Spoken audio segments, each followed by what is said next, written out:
Salut à tous les amis, c'est Aken, j'espère que vous allez bien. Aujourd'hui on se retrouve dans une nouvelle vidéo où je vais vous présenter un thread d'horreur qui nous vient de Reddit.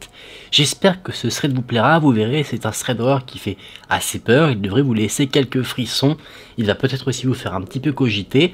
En tout cas j'ai hâte de voir ce que vous en pensez dans les commentaires. Comme d'habitude, si la vidéo vous plaît, n'hésitez pas à laisser un j'aime sous la vidéo pour me soutenir. Si ce n'est également pas déjà fait, n'hésitez pas à vous abonner à la chaîne. Merci vraiment du fond du cœur à tous ceux qui le feront. Vous pouvez également me suivre sur Instagram si jamais vous voulez m'envoyer votre témoignage flippant qui vous est arrivé, du paranormal, une histoire mystérieuse, peu importe, c'est avec plaisir que j'irai voir tout ça. Ou alors tout simplement si vous souhaitez suivre mon aventure hors caméra, voir quand j'annonce des vidéos, quand je prends votre avis pour des tournages, ce genre de choses. N'hésitez pas, ça se passe là-bas. On va pas tergiverser sur une introduction qui sera longue, on va se mettre tout de suite dans l'ambiance et voir ensemble ce thread d'horreur de Reddit. Dans cette histoire, nous allons voir le témoignage de Harvey, qui raconte une histoire qui lui est arrivée quand il était jeune. Cette histoire prend place 10 ans avant qu'Harvey ne partage son témoignage sur Reddit. Il était âgé d'environ 12 ans et il nous dit qu'il avait une passion, c'était la passion des oiseaux. Il aimait bien se cacher et observer les oiseaux, lire des livres sur les oiseaux, c'était sa passion. Ce qu'il faisait par exemple, c'était aller dans une librairie, prendre des photos d'oiseaux dans des livres et essayer de les voir ensuite en vrai, de les prendre en photo sur leur terrain. Il vit dans un milieu assez rural, donc il y a beaucoup de nature et il aimait bien se balader dans son quartier pour essayer d'observer un maximum d'oiseaux. Il en trouvait quelques-uns et il y a un oiseau qu'il voulait absolument voir qui était un peu l'oiseau rare de là où il vivait, c'était un vautour noir. Il explique que là où il vit, il y a beaucoup de vautours, mais très peu de vautours noirs. Il nous explique que c'est assez compliqué de différencier les deux, parce que quand les vautours volent dans le ciel, on ne peut pas distinguer si c'est un vautour noir ou un vautour entre guillemets classique. Malheureusement pour lui, souvent quand il apercevait des vautours, après quelques instants d'analyse, il se rendait compte que ce n'étaient pas les vautours qu'il recherchait, donc ça le laissait un petit peu sur sa faim. Il ne sait pas vraiment précisément quand a eu lieu l'histoire qu'il souhaite partager, mais par rapport à ce dont il se souvient, il pense que c'était à l'automne. Un week-end, comme il avait l'habitude de faire, il a décidé de partir à l'aventure pour aller chercher l'objet de son désir, c'est-à-dire le fameux vautour noir. Il est allé dans une petite zone avec quelques buissons, il a grimpé sur une petite clôture pour avoir une vue vraiment sur la zone, et là, il commence à rechercher s'il voit ce qu'il recherche. Vu qu'il vit dans un milieu rural, il avait l'habitude de voir des oiseaux qui mangeaient peut-être des animaux décédés, ce genre de choses, et à un moment donné, il aperçoit au loin un groupe d'oiseaux, et il décide du coup d'aller voir si parmi ces oiseaux, il n'y aurait pas l'objet de son désir. Il traverse donc la mini-forêt dans la direction des oiseaux, il appréhende un peu le fait de tomber non pas que sur des oiseaux mais également sur un animal décédé. Il se dit que ce serait assez triste de tomber par exemple sur une biche ou un cerf et dont le cadavre est en train d'être mangé par des oiseaux charognards. La zone où il est vraiment très boisée, c'est-à-dire que quand il n'est pas sur sa fameuse clôture, il a presque du mal à voir le ciel parce que il est jeune, donc petit, et les feuilles des arbres font quasiment une sorte de toit au-dessus de sa tête. C'est comme si en fait il était dans une sorte de petit tunnel de feuilles. D'ailleurs, ça explique pourquoi il n'est pas impossible que des animaux se fassent faucher par des voitures parce qu'il y a une route pas trop loin. Et vu qu'on ne voit rien dans la forêt, bon, je suppose que vous avez compris là où je veux en venir, c'est possible qu'il y ait des accidents. Harvey arrive donc là où il voulait aller, là où il avait vu le fameux troupeau d'oiseaux, c'était à côté d'un petit ruisseau, et les oiseaux étaient en train de dévorer le corps d'un écureuil qui avait perdu la vie. Il n'a pas vu l'oiseau qu'il recherchait, le fameux vautour noir, il a remarqué en jetant un petit coup d'œil dans la zone qu'il y avait des canards dans le ruisseau à côté, donc bon, des animaux, mais pas celui qu'il recherche. La journée se passe, il commence à se faire tard, la frustration d'Harvey commence à grandir de plus en plus parce qu'il ne trouve pas ce qu'il désire, et bien que le soleil est encore haut dans le ciel mais qu'il commence à se coucher, Harvey lui se dit qu'il a envie de rester dehors le plus longtemps possible pour essayer de trouver ce qu'il recherche. Enfin, il sait que c'est dangereux potentiellement d'être dans l'obscurité dans une forêt, là où il est donc à côté avec des voitures qui passent, mais on va dire que il a trop envie de trouver cet oiseau pour se dire enfin j'ai accompli mon objectif et je passe à autre chose. C'est quelque chose qui le préoccupe énormément. Il décide donc de continuer sa recherche, il s'aventure de nouveau dans la forêt, il est sous un tunnel de feuilles encore, et à un moment donné il lève les yeux au ciel et au travers des feuilles il voit quelques oiseaux qui volent en cercle. Il sait ce que c'est des vautours. Donc là l'espoir émerge de nouveau. Les oiseaux sont trop haut dans le ciel pour qu'il puisse discerner si c'est le vautour qu'il recherche ou pas. Donc il décide un peu de suivre le petit troupeau d'oiseaux dans le ciel jusqu'à ce qu'il se pose pour en avoir le cœur net.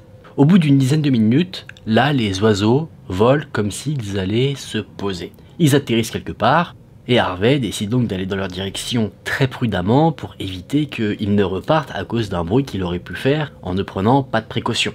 Donc ce qu'il fait, c'est vraiment un travail d'orfèvre. Il se met allongé sur le sol et il rampe vraiment doucement, comme en soi un prédateur chasserait une proie, sauf que lui, il veut juste observer les oiseaux. Il avance et il remarque donc que les oiseaux se sont posés dans un champ assez ouvert, c'est-à-dire qu'il n'y avait pas d'arbres qui recouvraient la surface. Ce champ se trouvait en bas d'une petite colline et au sommet de celle-ci, il y avait un petit parking. C'est un endroit qui parle à Harvey parce qu'il est déjà venu jouer ici avec des amis, parce que cette colline était un terrain de jeu idéal pour les enfants qui s'en servaient un peu comme toboggan. Harvey se rapproche petit à petit et là, il est très excité parce qu'il entend des bruits d'oiseaux, des bruits de vautours, et ça l'excite parce que il sait, de par toutes les recherches qu'il a fait, que les fameux vautours noirs sont des oiseaux assez agressifs. Donc il espère en fait tomber sur, entre guillemets, un combat, c'est-à-dire un vautour qui cherche à attaquer un autre animal. Il arrive au bord du champ et là il sort ses jumelles. Et là, déjà, Harvey pense à deux choses. La première, c'est qu'il est surpris de se dire que ces oiseaux sont dans un champ alors que d'habitude ils seraient plutôt au bord de la route, là où ils seraient plus à même de trouver des victimes d'accidents. Et deuxième chose, et pas des moindres, il y a une odeur atroce. Harvey nous dit que l'odeur était assez légère mais lui est un nez sensible et cette odeur vraiment lui pique le nez. Il l'a définie comme l'odeur d'une viande qui aurait pourri pendant longtemps. Il n'avait pas d'autres moyens de comparaison, il avait déjà senti plein d'odeurs différentes au cours de ses expéditions dans la nature, mais une odeur pareille, il ne l'avait jamais sentie avant. Il pense pas directement à mal, il se dit qu'il va tomber devant le cadavre d'un animal qui a peut-être pourri parce que présent depuis un moment. Il regarde dans ses jumelles, il fouille la zone avec son regard, et il voit un cadavre qu'il n'arrive effectivement pas à discerner. Les oiseaux, eux, sont autour du cadavre, ils commencent un petit peu à le manger. Et là, bingo, l'excitation est à son paroxysme parce qu'Harvey voit enfin l'oiseau qu'il cherchait depuis un moment, le fameux vautour noir. Donc là, il est très content, il se dit « Enfin, mes recherches ont payé, ma patience a été récompensée » et rapidement, son excitation se transforme en peur. Parce qu'en voyant le fameux vautour noir, il voit où est posé ce fameux vautour, et il se rend compte qu'il est posé sur le corps d'une femme nue. D'un coup, Harvey est tétanisé. Il veut d'un côté partir, mais il ne sait pas pourquoi son corps est bloqué et il n'arrive pas à arrêter de regarder le spectacle qu'il a devant lui. Le fait que son regard soit bloqué lui permet de voir plus en détail comment est ce corps. Et ce corps est plutôt bien conservé, intact, quelques coupures sont présentes sur le corps, mais on voit qu'il n'a été que très peu touché par les animaux. En tout cas, c'est ce qu'il voit dans un premier temps. Quand les oiseaux commencent un peu à bouger pour manger différentes parties du corps, là, il voit qu'en fait, le corps n'est pas en si bon état qu'il le pensait. Ses yeux, ses lèvres, ses organes reproducteurs étaient rouges et déchiquetés. C'est une image qui toujours resté en tête d'Harvey, même des années après avoir vu ce spectacle. Il se souvient précisément comment était cette femme. Elle était pâle, sa peau presque bleue, et elle avait des cheveux blonds. Et il voit très clairement également l'image des vautours qui plantent leur bec dans le corps de la femme, au niveau des parties de son corps qui étaient déchiquetées. Au moment où Harvey a vécu cette expérience, il faut savoir que c'était une époque où les téléphones portables n'étaient pas très courants. Donc impossible d'appeler immédiatement les secours. S'il devait le faire, il devait rentrer chez lui et il avait pas mal de trajets à pied à faire et il ne sait vraiment pas pourquoi, même si on peut l'expliquer évidemment. Il est tétanisé devant le spectacle et il est comme omnubilé par ce qu'il a devant lui, bien que ça le terrorise. Mais à un moment donné, une pensée lui frappe l'esprit et c'est cette pensée-là qui va faire qu'il va bouger. Il comprend que cette femme ne s'est pas retrouvée là par hasard, que c'est quelqu'un qui l'a mise ici. Et la pensée qui lui vient en tête, c'est que peut-être que la personne qui a fait ça est toujours dans les parages. Donc doucement, Harvey commence à reculer pour revenir dans la forêt. Il ne se tourne pas pour partir le plus rapidement possible, il fait plutôt une marche arrière, tout en gardant ses yeux sur le corps de la femme. Il explique ça en disant que il avait peur qu'en se retournant, quelqu'un apparaisse derrière lui. Je sais ce que vous vous dites, que s'il y a quelqu'un derrière lui, peu importe s'il se retourne ou s'il fait une marche arrière, il va tomber dessus, mais il était jeune, il se disait que Si jamais il ne se retournait pas, tant qu'il ne voit pas quelque chose, ça veut dire que ça n'y est pas. Le soleil commence à se coucher, et là, Harvey entend des bruits de moteur qui viennent du haut de la colline, au niveau du parking, qui se trouve en soi au-dessus du champ où le corps de la femme a été laissé. Il jette un coup d'œil et il voit des phares qui sont bien visibles mais qui s'éloignent. Il comprend qu'une voiture est égarée et ce véhicule commence à prendre la route. Là, Harvey décide de se relever et de partir en courant dans la forêt parce que s'il avait patienté un peu plus de temps, la personne, en prenant la route, serait tombée sur Harvey. Donc là, Harvey, ni une ni deux, là, il fait plus de marche arrière, il décide de se retourner et de se barrer en courant pour ne pas être visible. Parce que dans sa tête, la personne au volant du véhicule est la personne qui a laissé le corps de la femme dans le champ. À mi-chemin entre le champ et sa maison, Harvey s'arrête. Il s'arrête parce que il se rend compte d'une chose, c'est que de peur, il s'est uriné dessus. Je pense que c'est compréhensible. Donc il regarde un petit peu ce qu'il a fait, il se met les mains sur le visage en mode « Mon Dieu, ça m'a autant touché que ça, c'est vraiment pas une blague ». Même inconsciemment, je sais que c'est très grave, donc il reprend la route directement ensuite vers la maison de ses parents. Sauf que là, il y a un problème. On aurait pu penser qu'une fois arrivé chez ses parents, il se sentirait en sécurité, mais c'était pas tout de suite le cas, parce que sa mère travaillait jusqu'à tard, donc jusqu'à minuit, il est resté seul chez lui. Donc imaginez, vous tombez sur un spectacle qui vous effraie, et vous devez attendre encore une fois alors que vous êtes chez vous pour vous sentir en sécurité, pour en parler à vos parents. Il n'a pas appelé la police en rentrant chez lui. Il n'a pas appelé sa mère non plus parce qu'il pensait que personne ne le croirait, ou qu'il allait se faire fâcher d'être allé se balader dans la nature.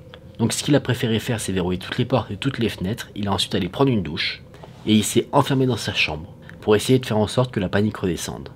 Il ne sait pas vraiment comment c'est possible, mais il nous dit qu'il s'est endormi. Certainement que toute l'adrénaline qu'il avait vécue l'avait épuisé. Le lendemain matin, Harvey se réveille, sa mère est là, il va donc confesser ce qu'il avait trouvé la veille. La mère appelle la police, et la police informe que le corps a été retrouvé, avant qu'elle n'appelle. La police est venue au domicile d'Harvey, ils ont pris sa déposition. C'est un événement qui a tellement traumatisé Harvey qu'il a arrêté d'observer des oiseaux dans la nature comme il avait l'habitude de le faire. Il n'a jamais eu d'autres nouvelles sur cette histoire, il n'est pas au courant de si la personne qui a fait cette chose horrible à cette femme a été arrêtée ou s'il y a eu d'autres crimes du même gabarit.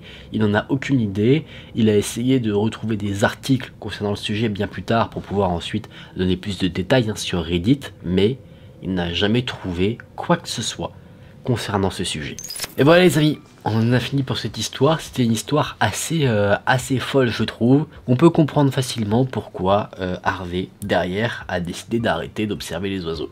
Effectivement, alors petit, peut-être qu'on ne s'en rend pas compte, mais suivre des oiseaux charognards, ça peut te mener vers des choses que tu ne voudrais pas voir, que ce soit des corps d'animaux en piteux état, et dans le pire des cas, des corps humains. En tout cas les amis, n'hésitez pas à me dire ce que vous avez pensé de cette histoire. C'est une histoire qui demeure assez mystérieuse, hein. C'est assez frustrant de ne pas savoir qui est responsable de la découverte d'Harvey, de ne pas savoir si c'est la personne qui était au volant du véhicule. Ça se trouve, ça c'était juste une coïncidence. Évidemment, si c'est le responsable, ça fait froid dans le dos. Harvey aurait vraiment, à ce moment-là, échappé au pire. J'espère que la vidéo vous a plu les amis. Si c'est le cas, n'hésitez pas à laisser un j'aime sous la vidéo et à vous abonner à la chaîne. N'hésitez également pas à faire un petit tour sur Instagram si vous souhaitez suivre mes aventures hors caméra. Ou alors m'envoyer votre témoignage flippant qui vous a marqué, ou alors une histoire mystérieuse, c'est avec plaisir que je vous lirai. Moi je vous dis à très vite dans une prochaine vidéo. Prenez soin de vous, c'était Haken. Salut!